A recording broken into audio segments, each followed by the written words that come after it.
Scotland by Loch Tay, and it's a typical February day, which means it's pouring down rain, visibility is poor, and so we're not going to go up high in the mountains, which is a great opportunity for us to show you the hobby of geocaching.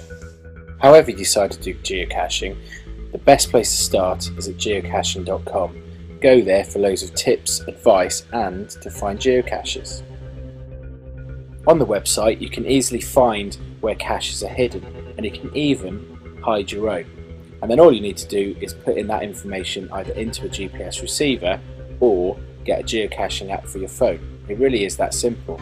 The next stage really is to get out there and explore. The simple tools of geocaching are the geocaching app if you've got an iPhone, or you could just use the internet and a lovely GPS.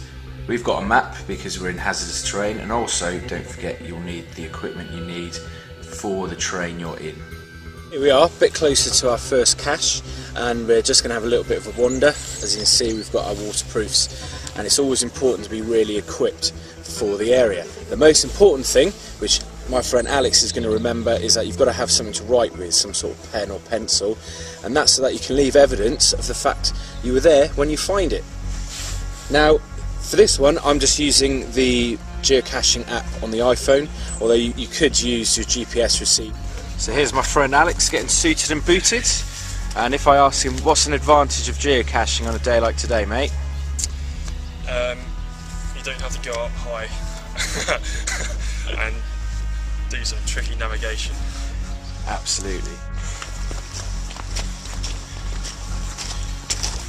So here we are on the hunt, taking a good time to look around, and the great thing about geocaching is it can take you to areas even in your local area that you never really knew before, and so your life is really dictated by the blue dot, which is us, and the green tag, which is where the cache should be.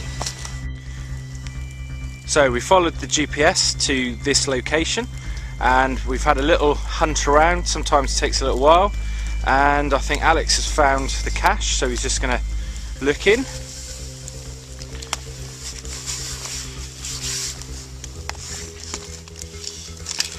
And caches can be anything from a container like this to small film canisters. And so inside here we've got a few tokens. Sometimes we have a travel bug, and we also have the logbook which you can sign, and that proves that you've been here. So there we go, we've signed the log, and now we're just having a little look at what's inside, and there's various mementos, stuff you can take. It's always great to maybe leave some souvenirs behind in the bigger ones, and sometimes you've got little trackables, which are little objects you can pick up and you can take from cache to cache. Of course, the best thing about geocaching is now we've found one, because of our planning we did earlier, we can go and find a load more that are nearby. So that's what we're going to do now.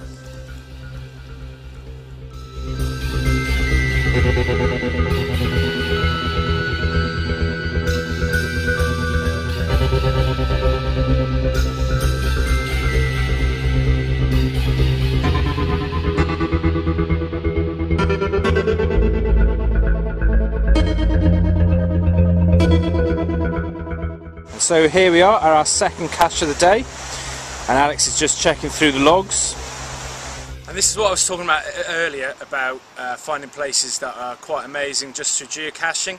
We're only about 300-400 metres away from the road, but here we found a whole abandoned village, old graveyard, mill, and a place of legend that we would never known had existed otherwise. So thanks, geocaching. So here we are in an old mine, and actually one of the film locations starring a certain rabbit in the Monty Python, and we would never have come here if it were not for geocaching, and so we're just hunting around now to find the container.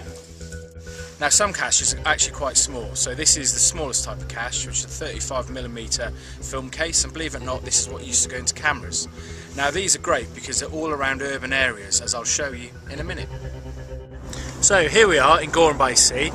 A little bit strange looking because geocaching is supposed to be a little bit secret, a little bit naughty, and where I live is quite an urban area. It's quite built up, very very busy, main road behind me, but there's still geocaches to be found, and normally little ones like this.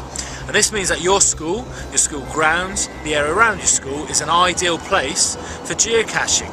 So get out there, get hiding, get finding and get exploring. That was a very quick guide to geocaching.